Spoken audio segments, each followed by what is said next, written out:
Good morning children. आज हम पढ़ेंगे माँ मुझे आने दे।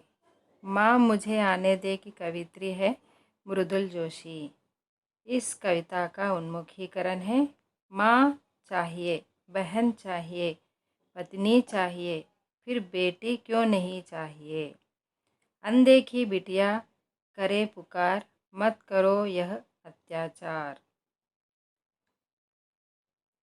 इस पाठ का उद्देश्य छात्रों को चंद मुक्त कविताओं से परिचित करवाना और इस कविता के माध्यम से भ्रूण हत्याओं का विरोध करने का प्रयास किया जा रहा है। लिंग भेद का डटकर विरोध करना, भ्रूण हत्याओं पर रोक लगाकर बालिका शिक्षा की प्रेरणा देना इस पाठ का उद्देश्य है। इस पाठ का विधा विशेष, यह एक छंद मुक्त कविता है। इसमें प्रत्येक पंक्ति कविता विषय के इर्द गिर्द घूमती रहती है। सटीक और प्रभावशाली शब्दावली ऐसी कविताओं की पहली मांग होती है। इसकी कवयित्री है मृदुल जोशी। इनका जन्म 1960 में उत्तराखंड में काठगोदाम में हुआ। इनकी रचनाओं का मुख्य विषय नारी चेतना व समाज का निर्माण है। इनकी चर्चित रचनाएं समकालीन हिंदी काव्य में आम आदमी, गुम हो गए, अर्थ की तलाश में, शब्दों के क्षितिज से, इन दिनों आदि इनके रचनाएं हैं। इस पाठ का विषय प्रवेश, स्त्री और पुरुष दोनों समाज रूपी शक्ति के दो रूप हैं।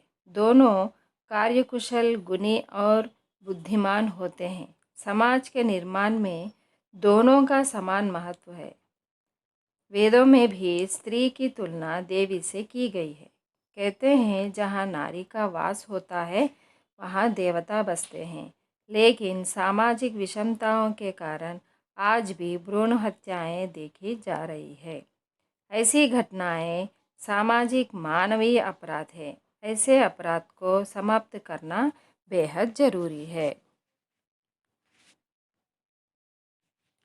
इस पाठ का सार, इसमें गर्भस्थ बिटिया अपनी माँ को संबोधित करती हुई इस प्रकार कह रही है, माँ मुझे आने दो, मुझे आने से डरा मत करो। मैं तेरे आंगन में हरियाली बनकर फैलूंगी, मैं खुशबू बनकर तुम्हारे आंचल में लिपटूंगी। माँ मेरी किलकारियों और ठुमकते कदमों से घर का सारा सन्नाटा बिखर जाएगा। भाई की उद्दंडता के कारण शताब्दियों से पिताजी के जो दंभ या गर्व है उसे भी मैं बिखर दूंगी। గర్భస్థ ఆడ శిశువు తన తల్లిని సంబోధిస్తూ ఇలా అంటుంది, అమ్మా నన్ను రానివ్వు, నా రాకకు భయపడకు, నేను నీ ఇంటి ముంగిట పచ్చదనమే విస్తరిస్తానమ్మా, నేను సువాసనగా నీ కొంగున ఉంటానమ్మా. నా కిలకిల కేరింతలు, తడబడ తప్పటడుగులు నడక ఇంటి నిశ్శబ్దాన్ని దూరం చేస్తుందమ్మా. ఎన్నో శతాబ్దాల నుండి వ్యాపించిన తండ్రి గర్వం, సోదరుని పొగరుతనం రెంటిని చెరిపివేస్తానమ్మా. ఇలా ఎవరు అంటున్నారు? ఆ జన్మి బిటియా. माँ मुझे आने देने से मैं तुम्हारे माथे के सिलवटों में सिमटा जो अंधेरा है उसे पोंछ दूंगी। तेरी आँखों की कोरों से ओस की बूंदों सा जो झर जाता है उसे पोंछूंगी। माँ मुझे आने दीजिए। घर की सारी दीवारों, बंद दरवाज़ों और खिड़कियों में जो अकड़ीला मिजाज चिपका है, रुखीला एहसास जो है वह भी धुल जाएगा। माँ मैंने तेरे आँखों में तैरते समुद्रों को और आसमान के अक्स को देख लिए हैं। माँ मुझे आने दो, डर मत करो. గర్భస్థ ఆడ శిశువు తన తల్లితో ఇలా సంబోధిస్తూ అంటుంది, ఈ విధంగా అంటుంది.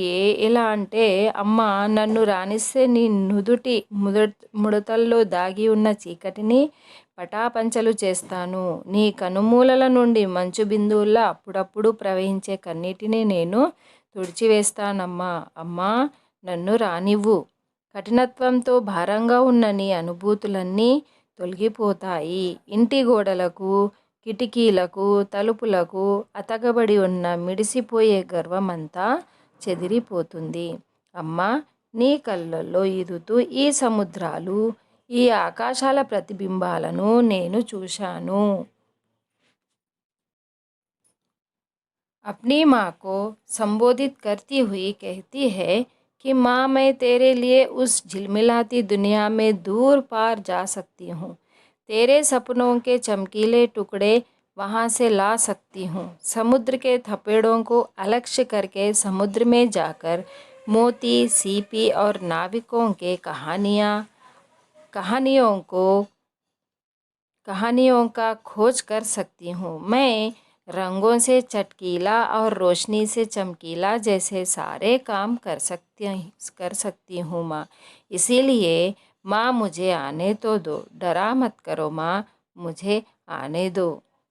గర్భస్థ ఆడ శిశువు తన తల్లిని సంబోధిస్తూ ఇలా అంటుంది. అమ్మా, నేను చాలా దూరం వెళ్ళగలను. ఆ తలుకు బెలుకులతో మిరుమిట్లు గొలిపే ప్రపంచంలోకి వెళ్ళి అక్కడి నుండి తలుకు బెలుకుల మెరిసే నీ కలల భాగాన్ని తేగలనమ్మా.